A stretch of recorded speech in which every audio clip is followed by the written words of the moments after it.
जग में कोई न सच्चा, जग में कोई न सच्चा, सब में पाप बसे।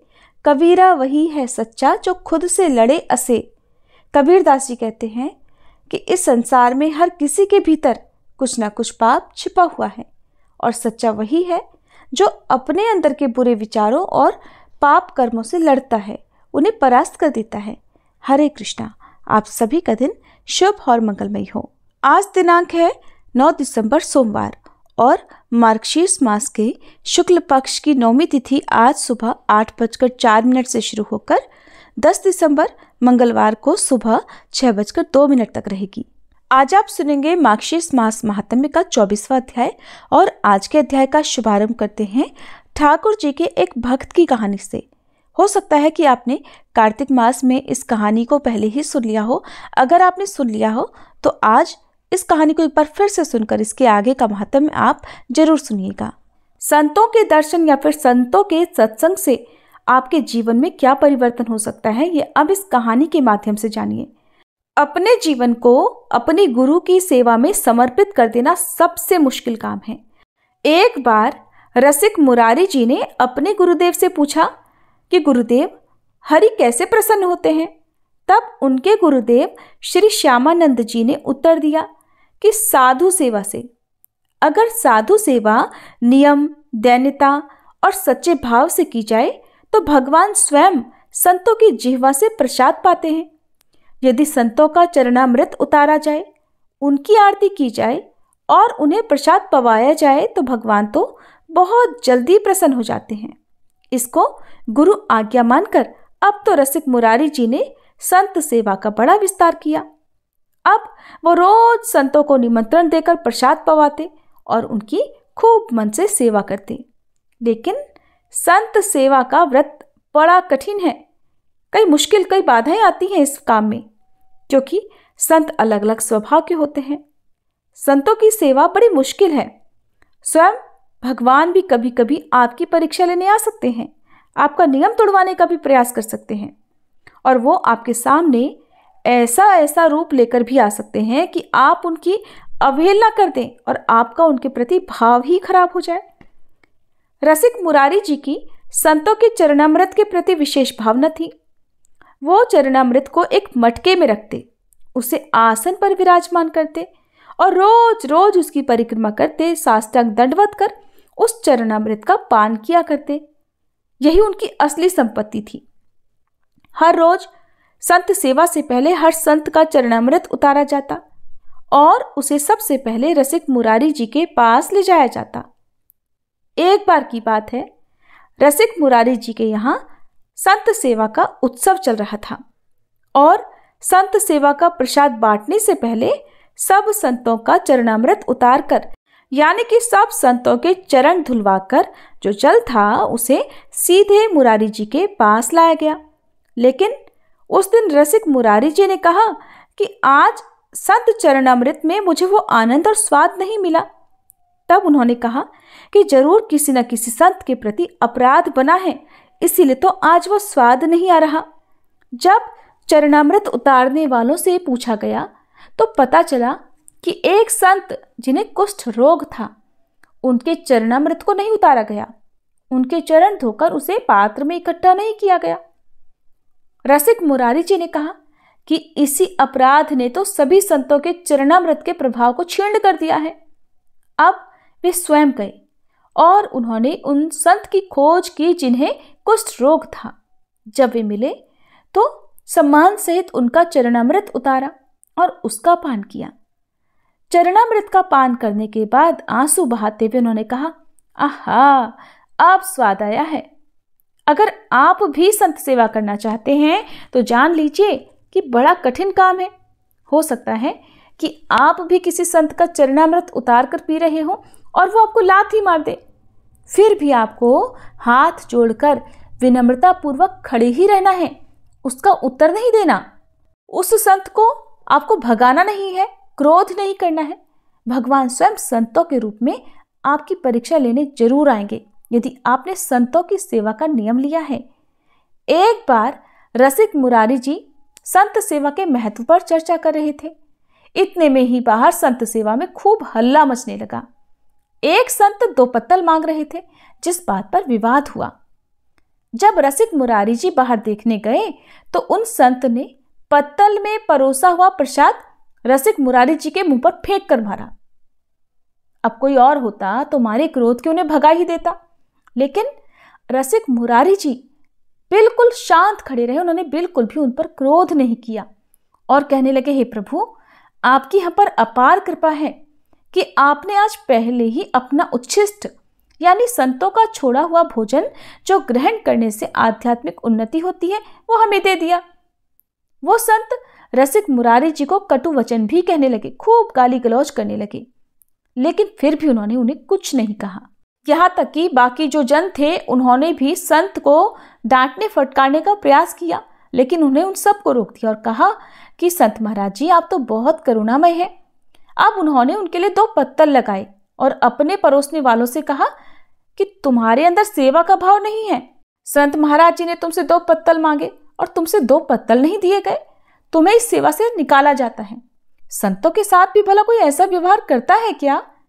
अब संत सेवा में जिसकी प्रबल निष्ठा होती है, वो कभी उनमें कोई दोष दर्शन नहीं करता, और संतों में दोष दर्शन ना हो ऐसा तो मुश्किल है, क्योंकि उनके व्यवहार दुनिया से बिल्कुल अलग होते हैं।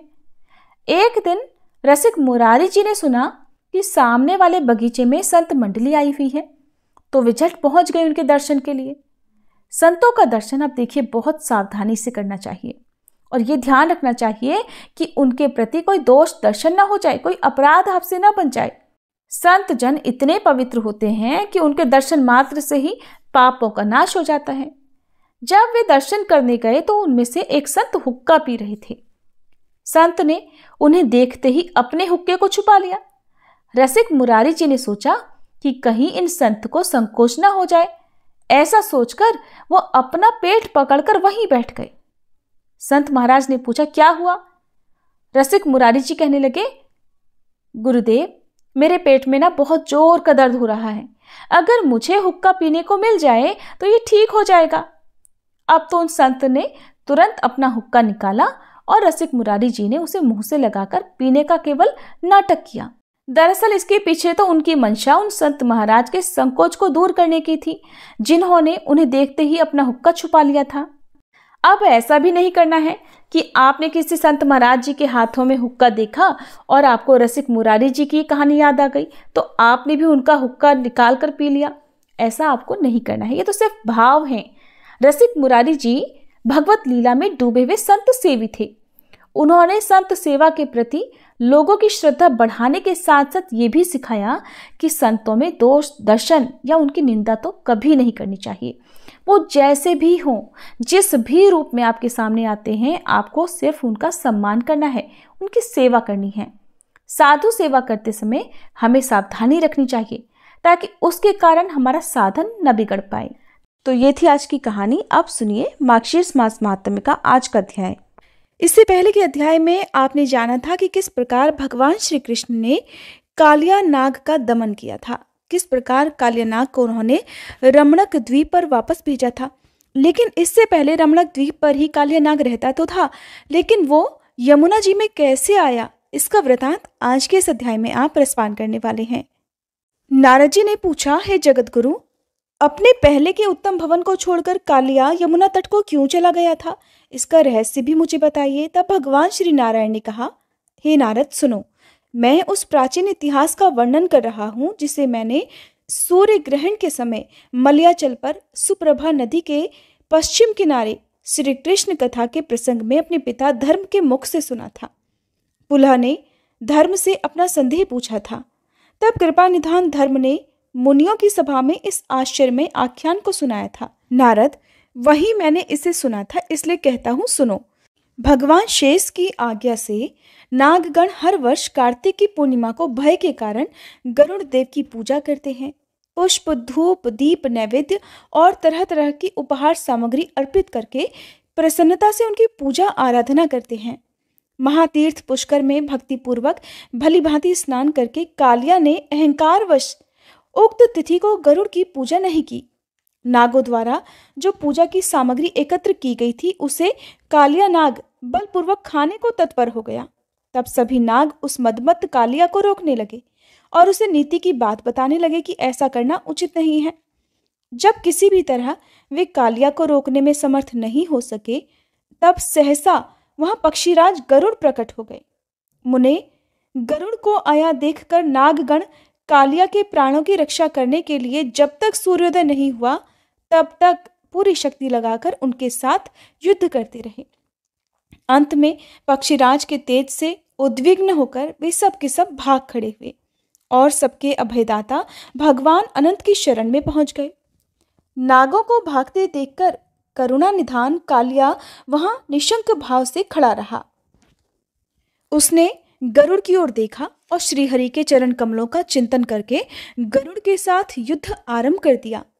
एक मुहूर्त तक उन दोनों में अत्यंत भयानक युद्ध हुआ।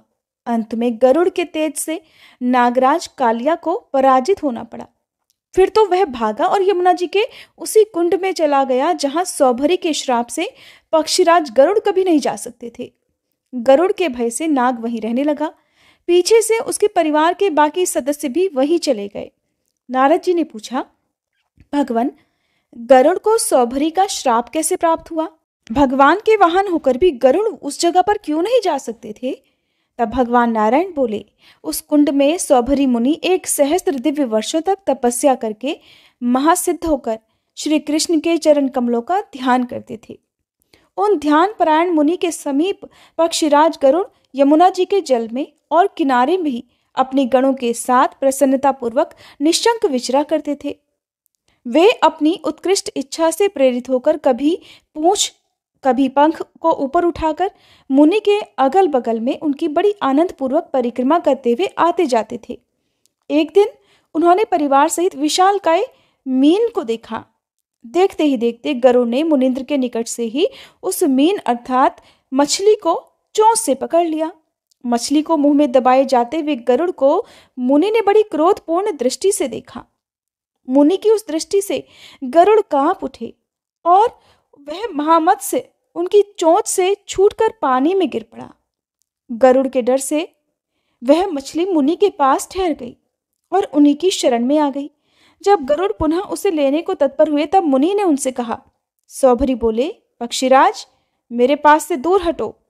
मेरे सामने इस विशाल जीव को पकड़ लेने की तुम में क्या योग्यता है? तुम अपने आप को श्री कृष्ण का वाहन समझकर बहुत बड़ा मानने लगे हो। श्री कृष्ण तो तुम्हारे जैसे करोड़ों वाहन रच लेने की शक्ति रखते हैं। मैं तो अपनी भौहें टेढ़ी करके ही तुम्हें अभी और इसी वक्त भस्म कर सकता हूं। तुम परमेश्वर के वाहन हो तो क्या हुआ, हम लोग तुम्हारे दास तो नहीं है। पक्षीराज, अगर आज से कभी भी मेरे इस कुंड में आओगे तो मेरे शाप से उसी समय भस्म हो जाओगे, और ये अटल सत्य है। मुनि की बात सुनकर पक्षीराज विचलित हो गए। अब वे श्री कृष्ण के चरण कमलों का स्मरण करते हुए उन्हें प्रणाम करके वहां से चल दिए। हे विप्रवर नारद, तब से अब तक सदा ही उस कुंड का नाम सुनने मात्र से पक्षीराज को कपकपी आ जाती है। ये इतिहास जो धर्म के मुख से सुना गया था मैंने तुमसे कहा। अब जिसका प्रकरण चल रहा है, श्री कृष्ण के उस श्रवण सुखद रहस्य युक्त और मंगलमय लीला चरित्र को सुनो। श्री कृष्ण बहुत देर तक यमुना जल से ऊपर नहीं आए। ये देखकर ग्वाल बाल दुखी हो गए। अब वे डरकर और मोहवश यमुना जी के तट पर ही बैठकर रोने लगे। कुछ बालक तो शोक से व्याकुल होकर अपनी छाती पीटने लगे और कुछ तो श्री कृष्ण के बिना पृथ्वी पर लोट लोट कर मूर्छित हो गए। कितने ही बालक श्री कृष्ण के विरह से दुखी होकर कालिया दह में प्रवेश करने को ही तत्पर हो गए, अर्थात उस यमुना जी में कूदने को ही तत्पर हो गए। तब कुछ ग्वाल बालों ने उनको ऐसा करने से रोका। कोई कोई तो विलाप करके अपने प्राण देने को तत्पर हो गए, और उनमें जो समझदार थे ऐसे में कुछ बालक उन मरने वाले बालकों की बड़ी प्रयत्नपूर्वक रक्षा करने लगे। जो कोई अपने प्राण त्यागना चाहता था उनको वो रोकने लगे। कोई हाय हाय कहकर रोने बिलखने लगे, कोई कृष्णा कृष्णा की रट लगाने लगे, और कोई तो इस समाचार को बताने के लिए नंदराय जी के पास दौड़े चले गए।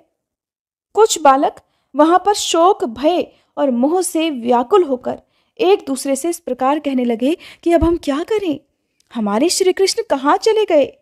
हे नंद नंदन, हे प्राणों से भी बढ़कर प्रियतम श्री कृष्ण, हे बंधो, हमें दर्शन दो, तुम्हारे बिना तो हमारे प्राण निकले जा रहे हैं। इसी बीच में कुछ बालक नंदराय जी के पास जा पहुंचे। वे बड़े चंचल थे और शोक से व्याकुल होकर रो रहे थे। उन्होंने जल्दी ही यशोदा जी को, उनके पास बैठे हुए बलराम जी को और अन्य गोपों और लाल कमल के समान नेत्रों वाली गोपांगनाओं को ये समाचार सुना दिया, जिसे सुनते ही वे सब के सब शोक से व्याकुल होकर दौड़ते हुए, नंगे पांव ही दौड़ते हुए यमुना तट पर जा पहुंचे और बालकों के साथ मिलकर वो भी रोने लगे। सारे ब्रजवासी एकत्र होकर रोते रोते शोक से मूर्छित हो गए। मैया यशोदा तो यमुना जी में प्रवेश ही करने लगी। ये देखकर कुछ लोगों ने उन्हें रोक लिया। गोप और गोपियां शोक से अपने ही अंगों को पीट पीट कर व्याकुल होने लगे। कुछ लोग विलाप करने लगे और कितने ही ब्रजवासी अपनी सुध-बुध खो बैठे। राधा जी भी यमुना जी के उस कुंड में घुसने लगी। ये देखकर कुछ स्त्रियों ने उन्हें दौड़कर रोक लिया। फिर तो वे शोक से मूर्छित हो गईं और उस नदी के तट पर मरी हुई के समान पड़ गई। नंदराय जी अत्यंत विलाप करके बार बार मूर्छित होने लगे। कुछ होश आने पर वे फिर से रोते और फिर रो रो कर फिर से मूर्छित हो जाते।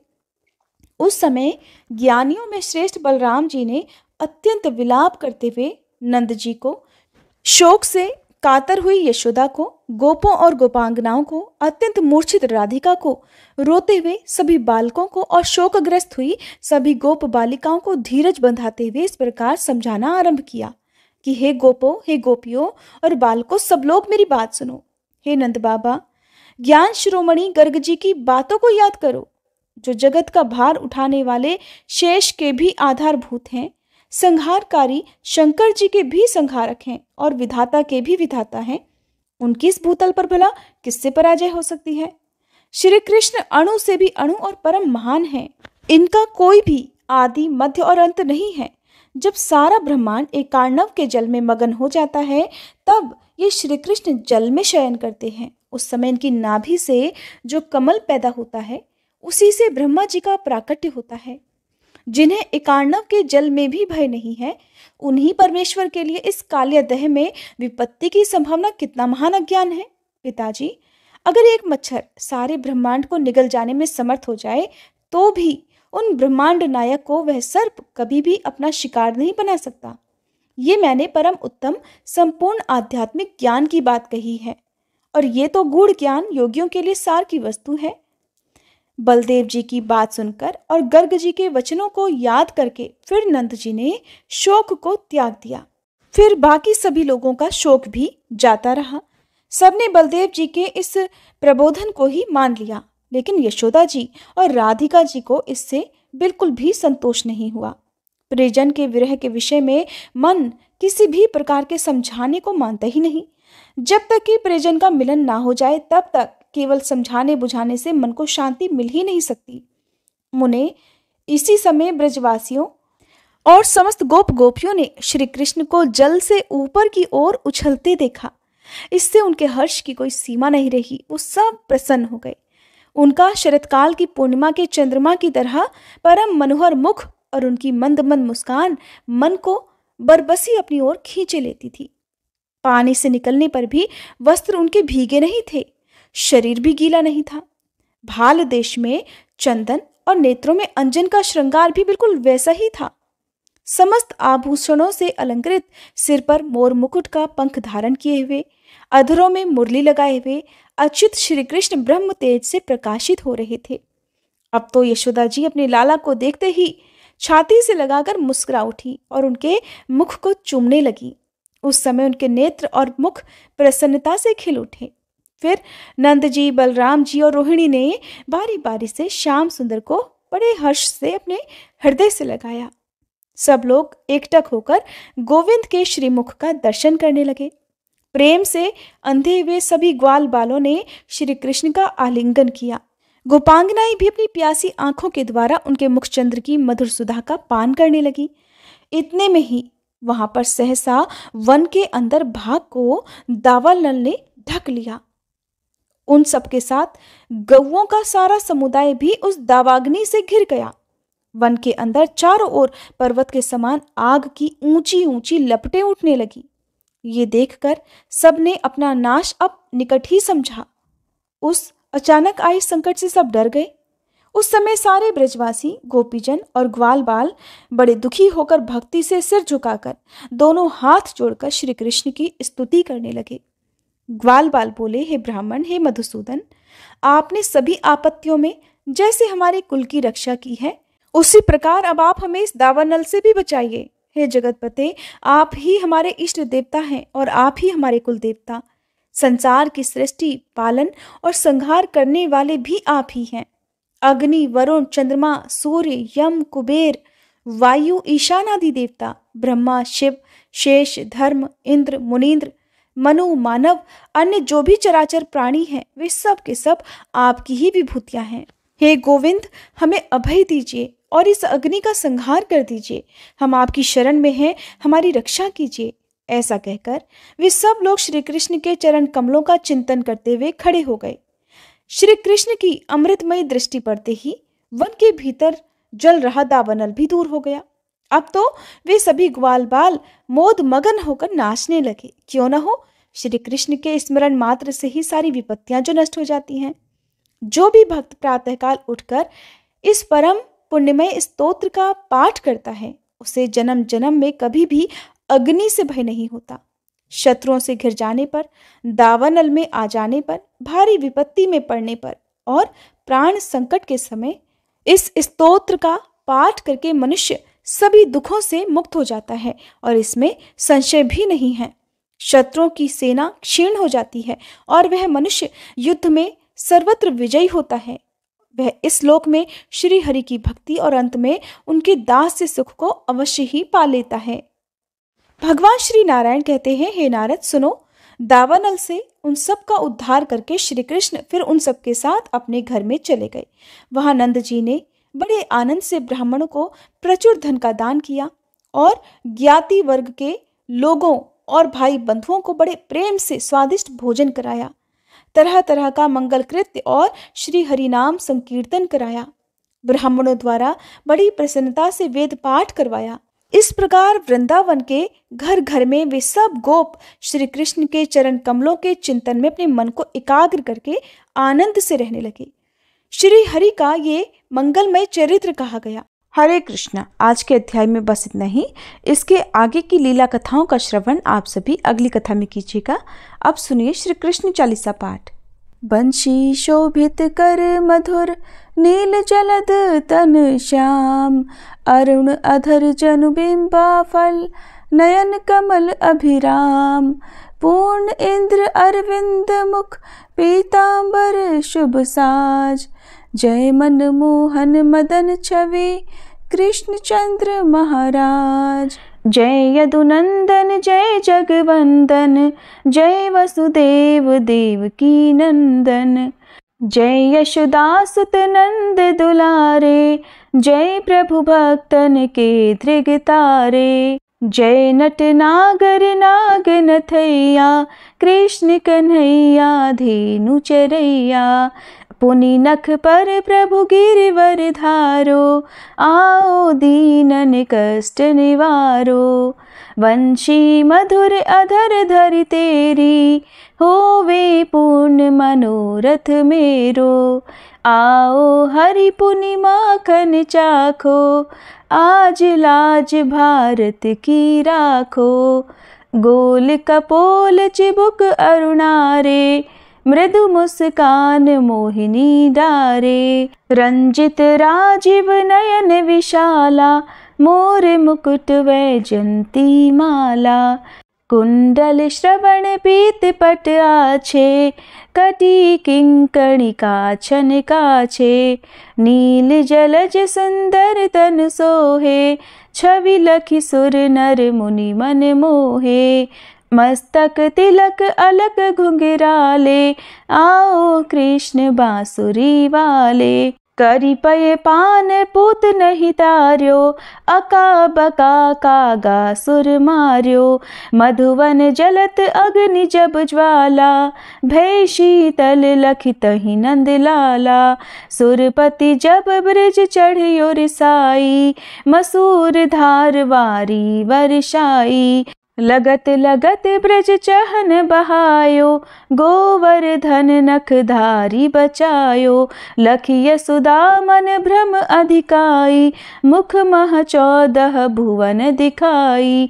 दुष्ट कंस अति उधम मचायो, कोटि कमल जब फूल मंगायो। नाथी काली यही तब तुम लीन्हे, चरण चिन्ह दे निर्भय कीन्हे।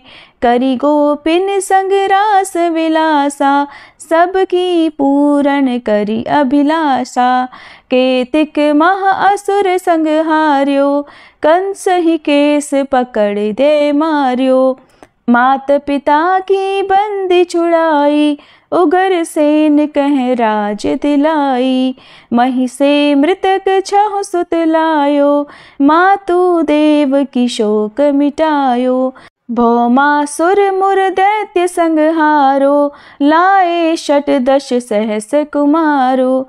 दे भी नहीं तृण चीर संहारा, जरा सिंधु राक्षस कह मारा। असुर बकासुर आदिक मार्यो, भक्तन के तब कष्ट निवार्यो। दीन सुदामा के दुख टार्यो, तंदुल 3 मूठ मुख डार्यो। प्रेम के साग विदुर घर मांगे, दुर्योधन के मेवा त्यागे। लखी प्रेम की महिमा भारी, ऐसे श्याम दीन हितकारी। भारत के पारथ रथ हाके, लिए चक्र कर नहीं बल ताके। निज गीता के ज्ञान सुनाए, भक्तन हृदय सुधा वर्षाए। मीरा थी ऐसी मत वाली, विष पी गई बजा कर ताली। राना भेजा सांप पिटारी, शालिग्राम बने बनवारी। निज माया तुम विध ही दिखायो, उरते संशय सकल मिटायो। तब शत निंदा करी तत्काला, जीवन मुक्त भयो शिशुपाला। जब ही द्रौपदी टेर लगाई, दीनानाथ लाज अब जाई। तुरत ही वसन बने नंदलाला, बढ़े चीर भय अरि मुँह काला। असनाथ के नाथ कन्हैया, डूबत भंवर बचावत नैया। सुंदर दास आस उरधारी, दया दृष्टि की जय बनवारी। नाथ सकल मम कुमति निवारो, क्षमहु बेगी अपराध हमारो। खोलो पट अब दर्शन दीजे, बोलो कृष्ण कन्हैया की जय। बोलो कृष्ण कन्हैया की जय, बोलो कृष्ण कन्हैया की जय। ये 40 कृष्ण का पाठ करे उरधारी, अष्ट सिद्धि नवनिधि फल लहे पदार्थ चारी। बोलो श्री कृष्ण भगवान की जय।